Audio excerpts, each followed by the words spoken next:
Hi, hello, welcome. This is Discrete Mathematics, and today we're talking about section 5.1, Divisors. We're going to start off with a definition. Let n and d be integers with d not equal to 0. We say that d divides n if there is an integer k such that n equals dk, and we write n vertical bar n. That's read d divides n. If d does not divide n, we write d vertical bar with a slash through it, n, that d does not divide n. We can write this as n equals dk for some integer k. So n is d times some other number that's an integer. There are different ways that we can say this. We can say d divides n. We can say that n is divisible by d. This is probably the one that you say the most naturally. We can say that d is a divisor of n. That's why it's called d. We can say that n is a multiple of d. It's d times something else, so it's a multiple of d. So here we've got an example. We get to try out a bunch of these. Does 7 divide 21? So let's see. This is d, and this is n. So we write this as n equals dk. So 21 equals 7 times something, times k. Can we fill in this equation with k as an integer that makes it true? And the answer is yes. 21 equals 7 times 3. So 3 is an integer. So yes, 7 divides 21. Does 21 divide 7? Does 21 divide 7?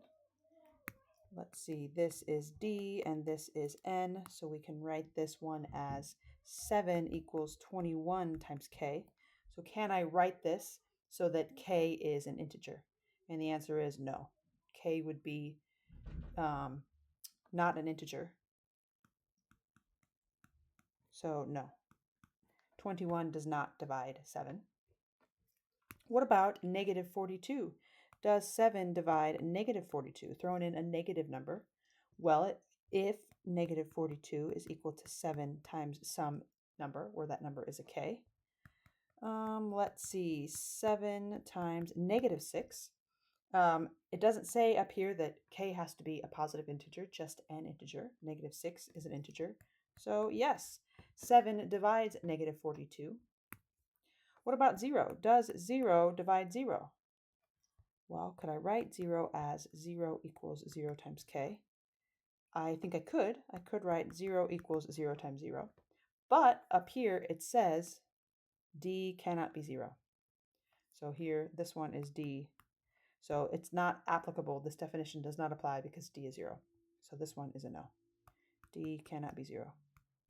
So no. How about 1? Does 1 divide 0? Can I write 0 as 1 times some number? And I can write 0 as 1 times 0. Here, d is not 0, so this one works out. Yes, 1 divides 0. Okay, let's take a look at a theorem now that we're getting used to this divides idea. The theorem goes like this. If d divides n and n divides m, then 3 things are true. The first one is that d divides the sum. B is d divides the difference, n minus m. And C is that d divides cm for every integer c. So we're not going to prove all of these. We're just going to prove A. You get to prove B in your homework. So let's set this up. Suppose that d divides n and d divides m. By definition, m equals, we can call this dA. And let's say n is dB. For a and b are integers. So here, instead of using k like I did before, I'm using a and b just because I need to have 2 different ones. I can't use the same variable for both of these. Okay, now we see that, let's add these together. M plus n is going to be dA plus dB, which I could factor out the d and write this as a plus b. Since a and b are integers, a plus b is also an integer. So now m plus n equals d times some integer, well, that means that d divides m plus n. And that's the end of my proof. There's my tombstone. So the other proofs can be done similarly. Okay, let's talk about prime in composite numbers. An integer n, which is greater than 1, is called prime if its only positive divisors are 1 and n, 1 in itself, and that's it. An integer is called composite if it is not prime. Notice here that we are looking at integers greater than 1. So 1 is not prime or composite because both prime and composite require an integer greater than 1. So something 2 or larger. Here in example 2, I want to state whether these numbers are prime or composite or neither. That's not on here, but it could be neither. 7. Can I write 7 as something other than 7 times 1? Because 7 times 1 would be n, which is 7, and 1. Can I write 7 in any other way? Does 7 have any other factors? And the answer is no, it does not. No other factors, which means it's prime. What about 39? I can write it as 39 and 1, but can I write it in any other way? And the answer is yes. I can write it as 3 times 13. So therefore, 3 divides 39, and also 13 divides 39. 3 and 13 are not the same as 39 or 1, so therefore it is composite.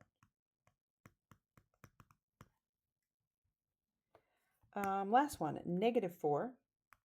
I could write negative 4 as negative 2 times 2. So it looks like it could be composite, but at the same time, we see that negative 4 is not greater than 1. So it's not eligible to be either prime or composite, so it's neither. This one was kind of a trick. And that is prime and composite. Let's look at testing whether an integer is prime. This process that we did so far is manageable because the numbers were small. What happens when the numbers are bigger? So testing whether an integer is prime. N is greater than 1 is prime if and only if, this is a biconditional, if and only if, it is not divisible by 2, 3, etc., all the way up to n minus 1. So what I can do is I can test some number. I can divide it by all the numbers that are lower than it. And I can do that. But what about, I'm looking ahead at example 3, what about 2017? Do I want to check 2, 3, 4, 5, all the way up to 2016 to see if each of those is divisible by, if 2017 is divisible by that? I certainly do not want to do that. That's going to take way too long. So that is one way to test if an integer is prime. We have a theorem here that will give us a shortcut. The theorem goes like this. Let n greater than 1, so we can talk about primes and composites. Then n is composite if and only if, here's our biconditional, n has a divisor d such that 2 is less than or equal to d is less than or equal to the square root of n. Therefore, we can use this theorem to test whether n is prime. We only need to check possible divisors up to the square root of n, which is a lot less numbers to check. So before we use this theorem, let's prove it. Since it's a biconditional if and only if, we have to test both directions. So to test this direction, we're starting with this statement. N has a divisor d such that 2 is less than or equal to d is less than or equal to n. So this proof is kind of follows. I'm assuming that d divides n and that 2 is less than or equal to d is less than or equal to the square root of n. So it follows that n has something that multiplies itself that's not itself in 1. Therefore, n is composite. So that is this direction. The other way is the proof that's a little bit more difficult, more interesting. So that first way was pretty obvious. The second way is I'm going to start here. N is composite. Assume n is composite. what does it mean to be composite? This means that n is equal to a times b for 2 is less than or equal to a and b is less than n.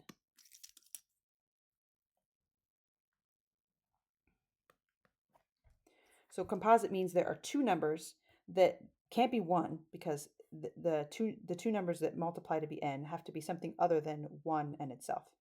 So that it's less than n and it's greater than 1. So 2 less than or equal to a and b, which are less than n. So now we have two cases here. In case 1, we're looking at what if a is greater than or equal to b? What happens?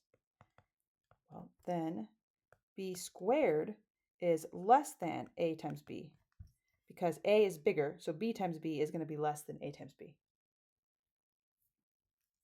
And ab is actually equal to n. So this means that b squared is less than or equal to n. I can take the square root of both sides, which means that b is less than or equal to the square root of n. And I already know that b is greater than or equal to 2. So 2 is less than or equal to b, which is less than or equal to the square root of n. So that's if a was greater than or equal to b.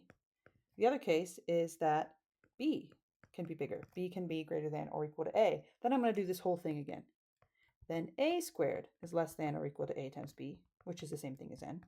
So a squared must be less than or equal to n, and a must be less than or equal to the square root of n. So 2 is less than or equal to a is less than or equal to the square root of n. And that's the end of our proof. Proof by cases. All right, let's use this theorem. Here in example 3, is 2017 prime? What is the square root of 2017? Get out your calculator, punch that in, square root 2017, and you get 44 point something, something, something, something. So I don't need to check all the numbers 1 to 44. I only need to check the primes that are less than 44. I need to check the primes.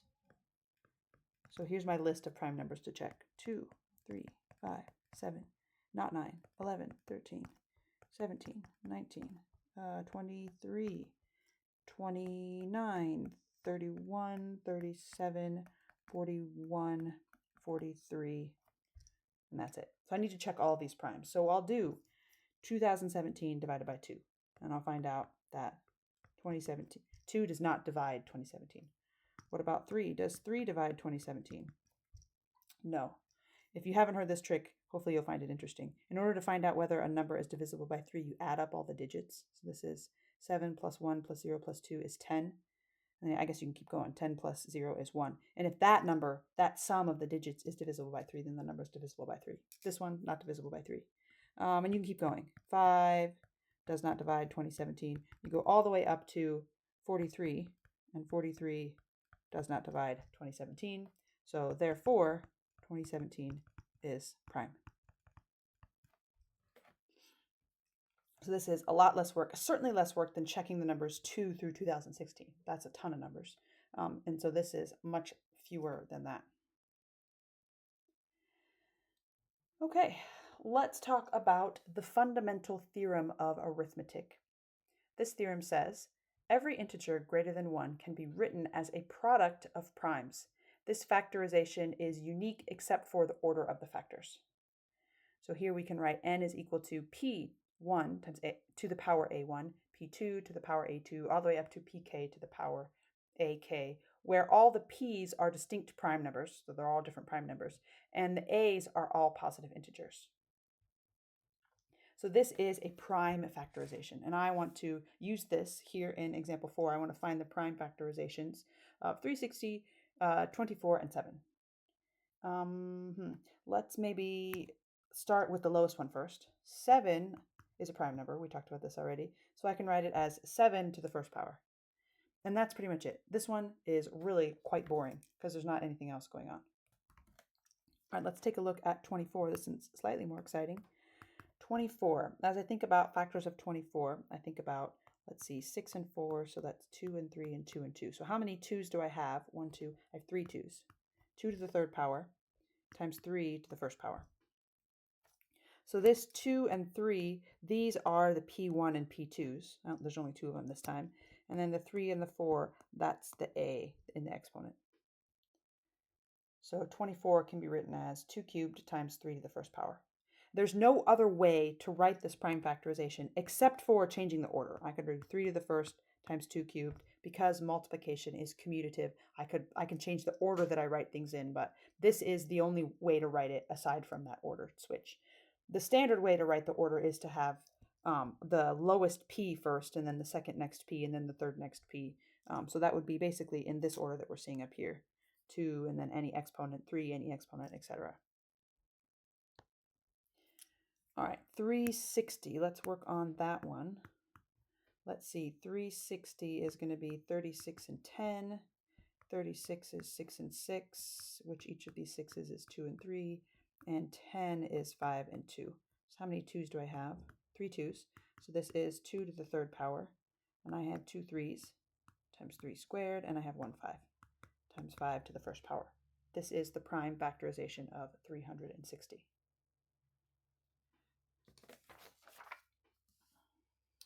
Alrighty, let's take a look at this next theorem. The theorem is there are infinitely many prime numbers. And we are going to prove this by contradiction, one of my favorite types of proofs. So I'm going to suppose that there are actually a finite number of primes. And then we're going to show that that's a contradiction.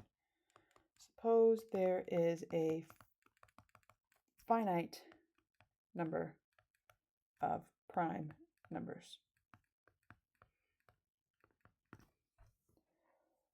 And I'm going to make a list of those. It's a finite number, so I can list them all. Let P1, P2, P3, etc., all the way up to Pn be the list of all prime numbers.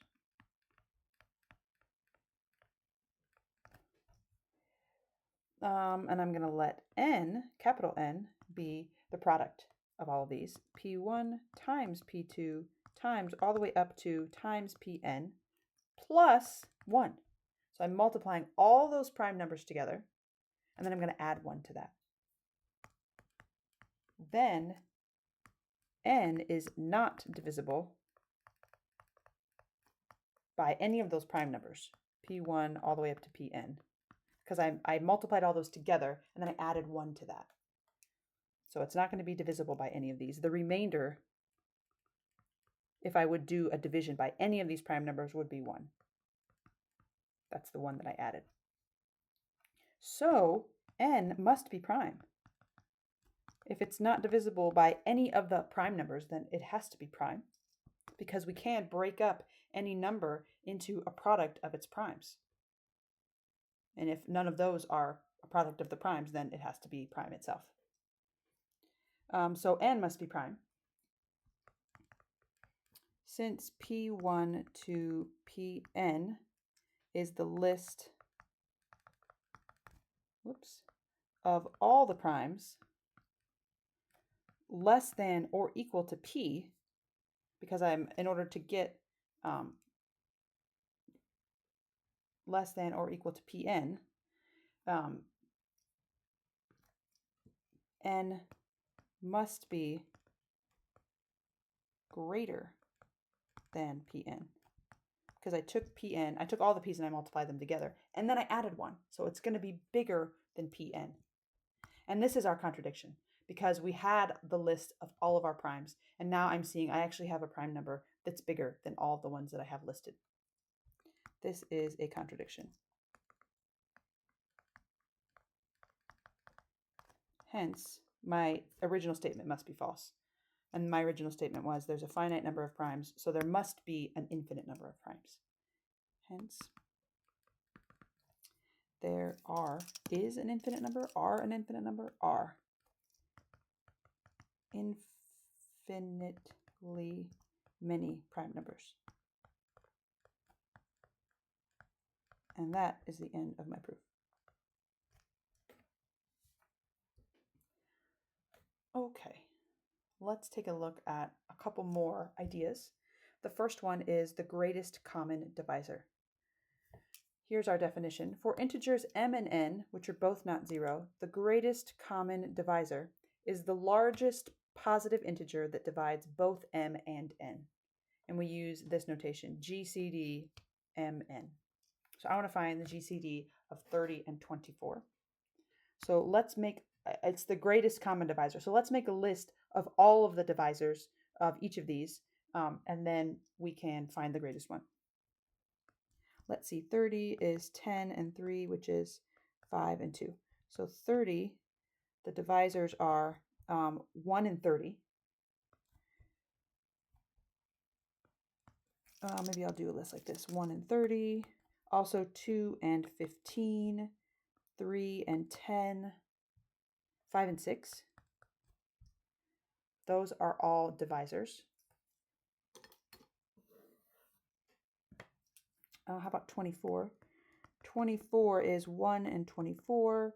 It's 2 and 12. It's 3 and 4. It's it's not 3 and 4. It's 3 and 8. And it's 4 and 6. There we go. So those are all the ways to get to 24. So now I want to look for the greatest one. So I see they have the 1 in common and the 2 and the 3, and they both have the 6 in common, and that's the biggest one, is the 6. So the greatest common divisor of 30 and 24 is 6.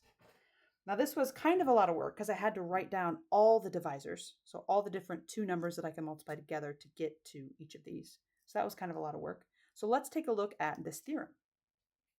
This theorem says that if m is greater than 1 and n is greater than 1, and they're integers, and they each have prime factorizations, we can write any number with its prime factorization. That's what we did up here.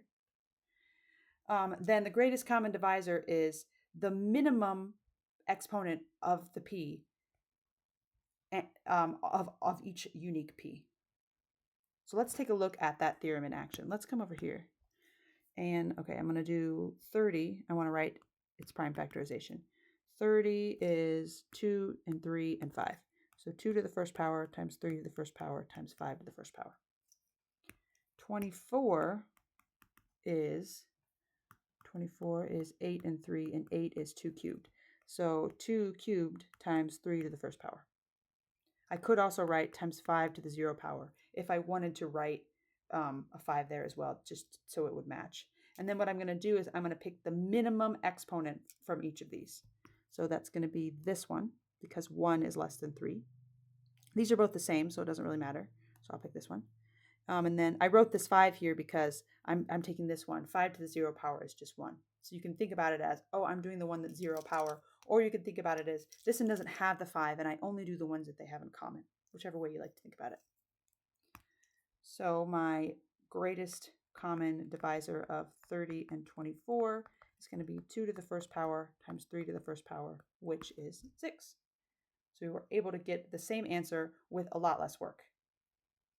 I guess it depends what you think is less work. Is it less work to write out the prime factorization or to write the list of all the divisors? I think prime factorization is probably less work. You'll encounter some of these in your homework where they actually give you the prime factorization. So that's kind of nice. That is greatest common divisor. Next up is least common multiple. For positive integers m and n, the least common multiple is the smallest positive integer that is divisible by both m and n. So now we're looking at multiples instead of divisors. So we abbreviate this with LCM MN. So I want to find the least common multiple of 30 and 24. So I'm going to look at multiples of 30.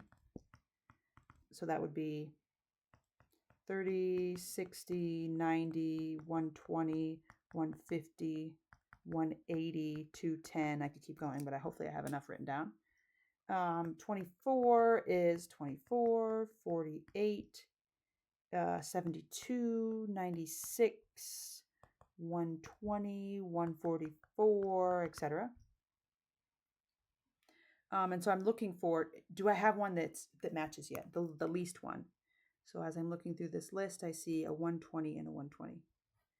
So that is my least common multiple. Least common multiple of 30 and 24 is 120. Least common multiple, a common application of this is if I wanted to add 1 over 30 plus 1 over 24, I'd want to get like this, the least common denominator, and that least common denominator would be 120.